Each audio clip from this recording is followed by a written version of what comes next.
आदाब नाजरीन, खैर मकदम है आपका जी सलामी और आपके साथ मैं हूं सऊद मोहम्मद खालिद। वक्त हो गया वर्ल्ड न्यूज का, कराएंगे आपको आलमी खबरों से बाखबर। शुरुआत करते हैं हेडलाइंस के साथ। गाजा में हुए तशद्दुद पर अक़वाम मुत्तहिदा हुकूक इंसानी कमीशन का हंगामी इजलास। कमीशन के सरबराह ज़ैद राद ने इसराइल पर साधा निशाना, कहा इस कत्ले आम की होनी चाहिए जांच। अमेरिकी सदर डोनाल्ड ट्रंप ने जौहरी मुआहदे को लेकर के शुमाली कोरिया को दी धमकी, कहा अगर मुआहदा नहीं हो पाया तो किम जोंग का लीबिया के साबिक हुक्मरान मुअम्मर गद्दाफी जैसा होगा हश्र। यूरोपियन ममालिक ईरान जौहरी समझौता बरकरार रखने के हक में। यूरोपियन यूनियन के सरबराह जीन क्लाउड जंकर ने कहा यूरोपियन यूनियन अमेरिकी पाबंदी के खिलाफ बनाएगा कानून। शाम के सदर बशर अल असद की रूसी सदर व्लादिमीर पुतिन से गैर मुतवक्को मुलाकात। पुतिन ने कहा असदी अफवाज की कामयाबी के बाद शाम में सियासी अमल होगा शुरू। और बरतानवी शाही खानदान के प्रिंस हैरी और अमेरिकी अदाकारा मेगन मार्कल की कल विंडसर पैलेस में होगी शादी। शाही शादी के लिए तैयारियां जोरों पर, मकामी लोगों में जोश व खरोश। और चलिए आलमी खबरों में तफसील से आगे बढ़ते हैं। अमेरिकी सदर डोनाल्ड ट्रंप ने जौहरी मुआहदे को लेकर के शुमाली कोरिया को धमकी दी है और ट्रंप ने यह कहा कि अगर मुआहदा नहीं हो पाया तो शुमाली कोरिया के तानाशाह किम जोंग का हश्र लीबिया के साबिक हुक्मरान मुअम्मर गद्दाफी की तरह हो सकता है।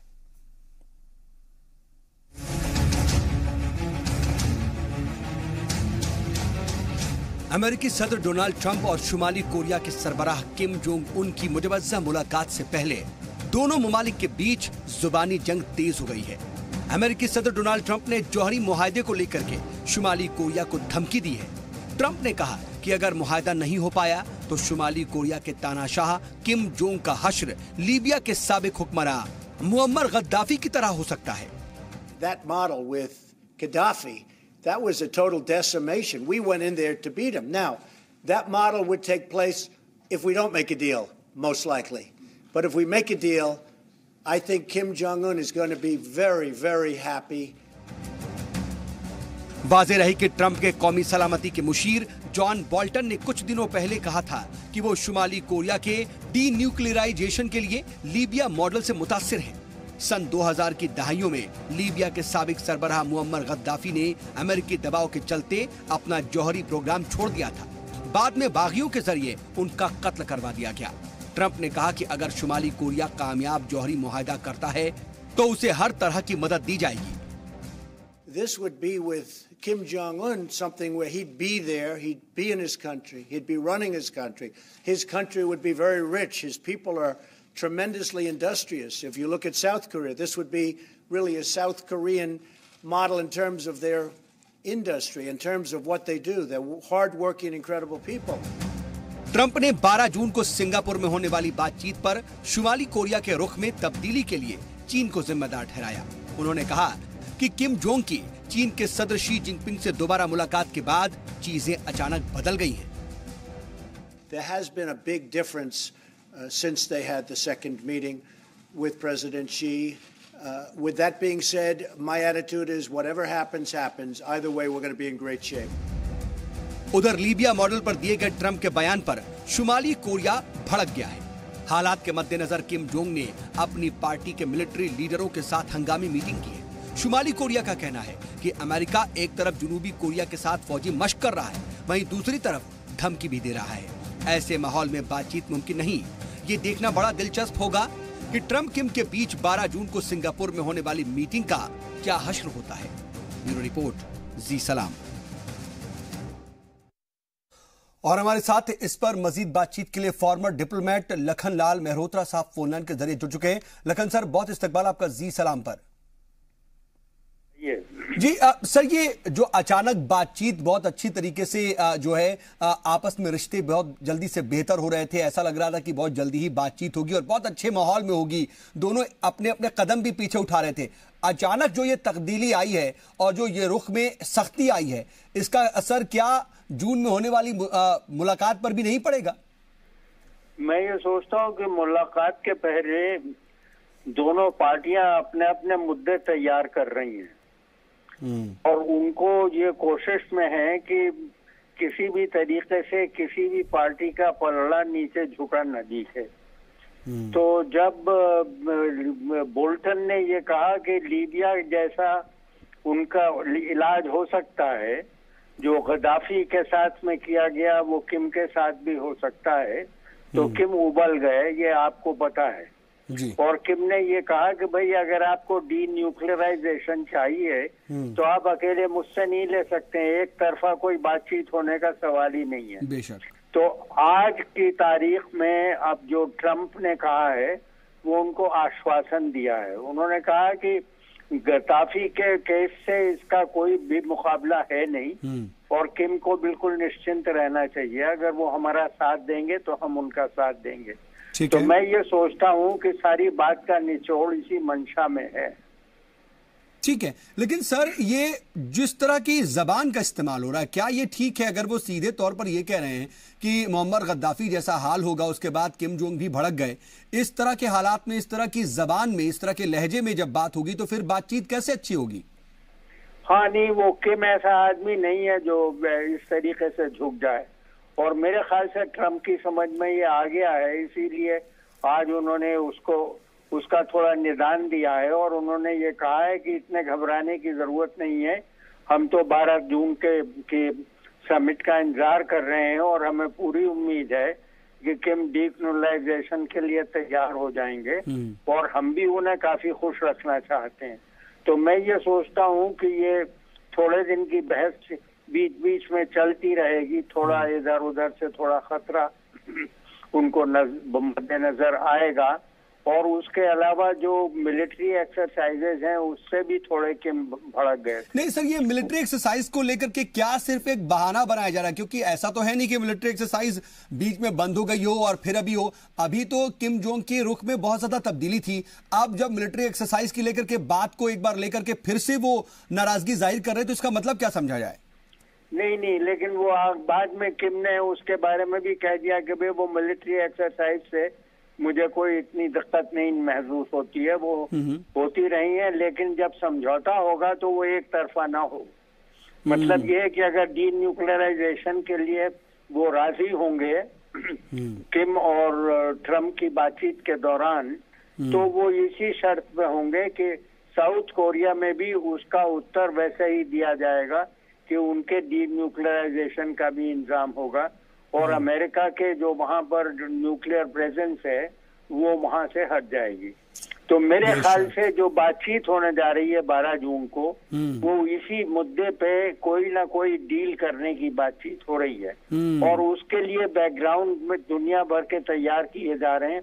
कुछ एकदम से कंस्ट्रक्टिव लगते हैं, कुछ एकदम से ऐसा लगता है कि ये तो अरे बड़ी आफत खड़ी हो गई, पता नहीं होगा कि नहीं होगा। तो ये जो प्रोसेस है ये 12 जून तक चलता रहेगा। हाँ, लेकिन आखिर में जाके मैं सोचता हूँ कि अब की बार डील होना चाहिए, डील हो जाएगी। लेकिन सर इन सब के बीच में एक खास बात ये भी है कि चीन को लेकर के बहुत ज्यादा बातें हो रही हैं और ये कहा भी जा रहा है कि चीन से मुलाकात के बाद ही किम जोंग का जो है रुख एक बार फिर से बदला है। इसको आप किस तरह से देखते हैं सर? थोड़ा शॉर्ट में चाहेंगे आप? देखिए, ये बहुत अहम मुद्दा है। चीन इस बात से बड़ा खुश होगा कि सारा का सारा कोरिया डी न्यूक्लियराइज हो जाए, क्योंकि एक तरीके से नॉर्थ कोरिया और साउथ कोरिया में अमेरिकन न्यूक्लियर प्रेजेंस और उसके खिलाफ किम की न्यूक्लियर प्रेजेंस से चीन की ताकत कोई बढ़ती नहीं है, बल्कि उनके खिलाफ खतरा बढ़ता है। तो अगर अमेरिका इसी बहाने से अब साउथ कोरिया को भी डी न्यूक्लियराइज कर देगा, तो चीन की तरफ से एक खतरे का एक निशाना तो खत्म होगा। बेशक सर, ठीक है सर बहुत शुक्रिया हमारे साथ जुड़ने के लिए, इस तमाम बातचीत के लिए आपका। आप हमारे साथ जुड़े इसके लिए बहुत शुक्रिया।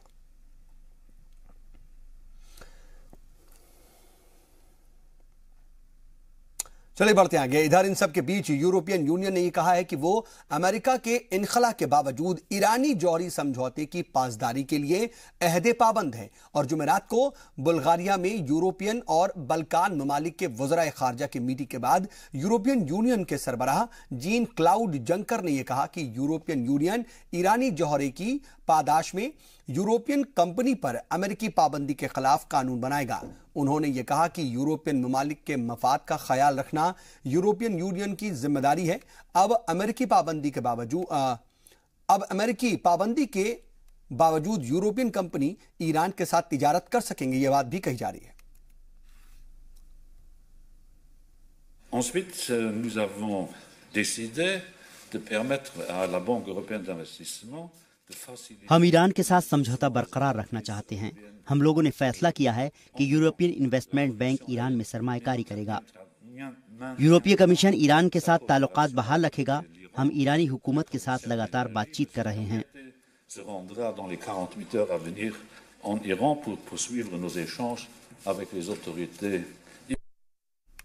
यहां रुकेंगे एक छोटे से ब्रेक के लिए। जल्द होते हैं हाजिर कुछ और अहम खबरों के साथ।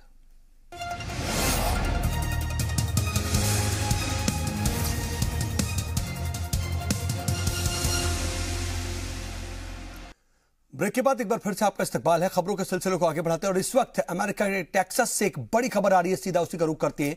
दरअसल खबर यह है कि अमेरिका के टेक्सास हाई स्कूल में गोलीबारी हुई है और 8 से 10 लोगों के मारे जाने की भी खबर आ रही है। पुलिस ने 2 हमलावरों को गिरफ्तार कर लिया है। सदर ट्रंप ने वारदात पर शोक का इजहार किया है, लेकिन अपने आप में ये एक बार फिर से बड़ी खबर जरूर है, क्योंकि बार बार इस तरीके से गोलीबारी के वाकयात सामने आते हैं और बंदूक रखने के कानून में किसी भी तरह की कोई सख्ती नहीं बरती जा रही, तमाम तरह के मुतालबात के बावजूद। इससे पहले भी इस तरीके के कई वाकयात सामने आए हैं और पिछले कुछ महीनों में भी इस तरीके के वाकयात जो देखे गए उसमें कई अफराद की मौत हुई और उसके बाद भी देखा गया कि पूरे अमेरिका में इसको लेकर के मुजाहिरे हुए और पूरे अमेरिका में जो तमाम तलबा थे और जो आम शहरी थे वो इसको लेकर के बाकायदा नाराजगी जाहिर कर रहे थे और ये साफ तौर पर मुतालबा कर रहे थे कि गन कल्चर को किसी भी तरह से खत्म किया जाए अमेरिका में। लेकिन ऐसा होता हुआ इंतजामिया की जानिब से नजर नहीं आया। एक बार फिर उसका नतीजा यही है कि टेक्सास के हाई स्कूल में गोलीबारी हुई और 8 से 10 लोगों के मारे जाने की खबर इस वक्त मिल रही है। इधर गाजा में फिलिस्तीनियों के कत्लेआम पर अक़वाम मुत्तहिदा हुकूक इंसानी कमीशन का हंगामी इजलास मुनक्किद किया गया। इसमें गाजा तशद्दुद के आलमी तहकीकात पर गौर किया गया। अक़वाम मुत्तहिदा के कमिश्नर बराए इंसानी हुकूक जैद राद ने यह गाजा में इसराइली फौज की ताकत के इस्तेमाल को तनकीद का निशाना बनाया। रात ने कहा कि ऐसे कोई इशारे नहीं मिलते कि इस्राएली फौज ने हलाकतों को कम करने की कोई कोशिश की हो। यह बयान उन्होंने जिनेवा में इंसानी हुकूक की काउंसिलिंग के इजलास के दौरान दिया। उन्होंने कहा कि काबिज कुव्वत के तौर पर इस्राएल ने फिलिस्तीनियों को एक गंदी बस्ती में महसूर करते हुए उन्हें वकार से महरूम कर दिया है। वाज़ेह रहे कि गाजा में इस्राएली सरहद पर एहतजाज के दौरान 60 से ज्यादा फिलिस्तीनियों की हलाकत पर इस्राएल पर तनकीद जारी है।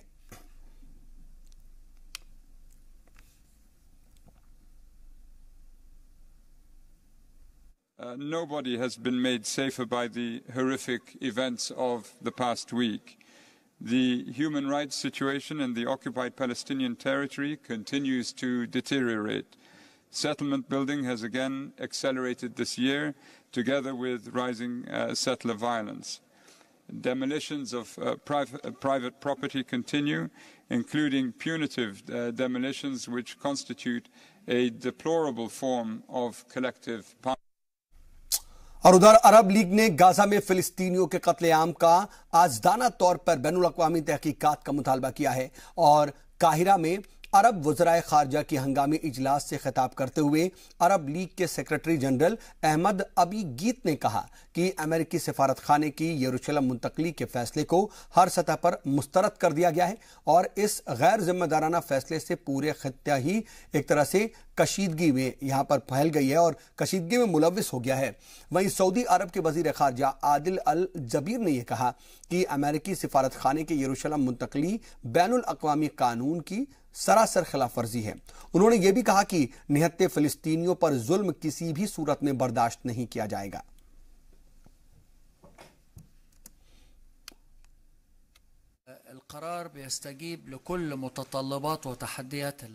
हम इजरायली जारहियत की बैनुल अक़वामी तहक़ीक़ात का मुतालबा करते हैं।